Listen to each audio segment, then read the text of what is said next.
ఎన్టీఆర్ గారి 101వ జన్మదినోత్సవ సందర్భంగా ఈరోజు ఘాట్కి రావటం జరిగింది. ఆ మహనీయుడు ఎన్ని సంవత్సరాలైనా ఆయన చరిత్ర అజరామరంగానే ఉంటుంది.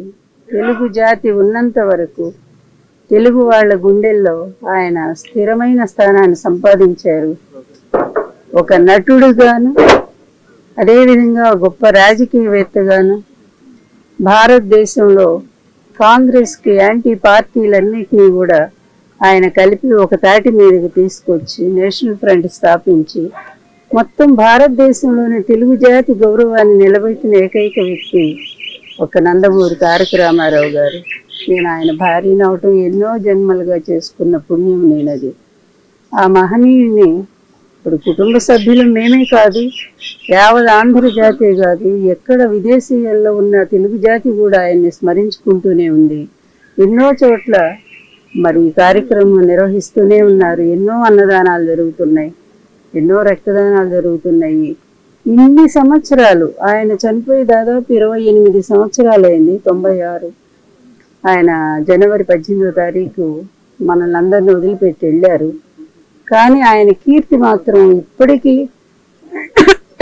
ఎప్పటికీ చెక్కు చెదరకుండా అలాగే ఉండిపోయింది. అది నిజమైన ఇది. అంటే మనిషి పుట్టుక ఎక్కడ ఉంటుందంటే మరణం తర్వాతే ఉంటుంది. మరణించినా బ్రతికుండే వాళ్ళు ఎవరు, భగవద్గీత చెప్పినట్టు కూడా అటువంటి మహామనిషి జాతస్య ధ్రువోహి మృత్యువు అన్నట్టు మరణం అనేది ప్రతి ఒక్కళ్ళకి అది సహజమైనటువంటిది. మరణించిన బ్రతికి ఉండటం అనేది ఒక ఎన్టీఆర్ గారికి సాధ్యపడింది అనుకోవాలా.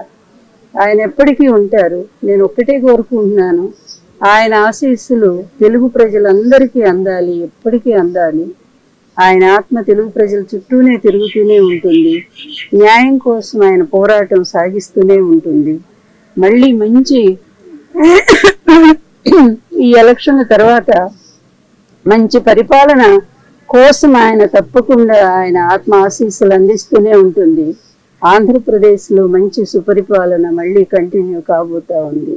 అదేవిధంగా ఇక్కడ తెలంగాణ రాష్ట్రంలో కూడా మంచి పరిపాలన వాళ్ళు అందించాలని మేము కోరుకుంటా ఉన్నాము. ఎందుకంటే ఎక్కడున్నా తెలుగు జాతి, తెలుగు ప్రజలు సుఖంగా ఉండాలి. నాయకులైన వాళ్ళు స్వార్థానికి, అవినీతికి తల ఉంచితే ఏ విధమైనటువంటి శిక్షలు ఉంటాయో కూడా ప్రత్యక్షంగా చూస్తూ ఉన్నాము. అందువల్ల ప్రజల కోసం జీవించే వాళ్ళు నాయకులు అనేది ఎన్టీఆర్ గారు ఒక్కరే చాటి చెప్పారు. అందువల్ల ఆయన స్ఫూర్తితో ఆంధ్రప్రదేశ్లో పరిపాలన అలాగే సాగుతూ ఉంది. అదే కంటిన్యూ అవుతుంది కూడా. అందువలన రేపు 4వ తారీఖు జరిగే ఎన్నిక తర్వాత ఆంధ్రప్రదేశ్ మళ్ళీ ఒక సుభిక్షమైన శాంతియుతమైన పరిపాలన అందుకుంటుందని, అందుకు ఎన్టీఆర్ గారి ఆశీస్సులు ముందుగా జగన్మోహన్ రెడ్డి గారికి అందాలని కోరుకుంటూ సెలవు.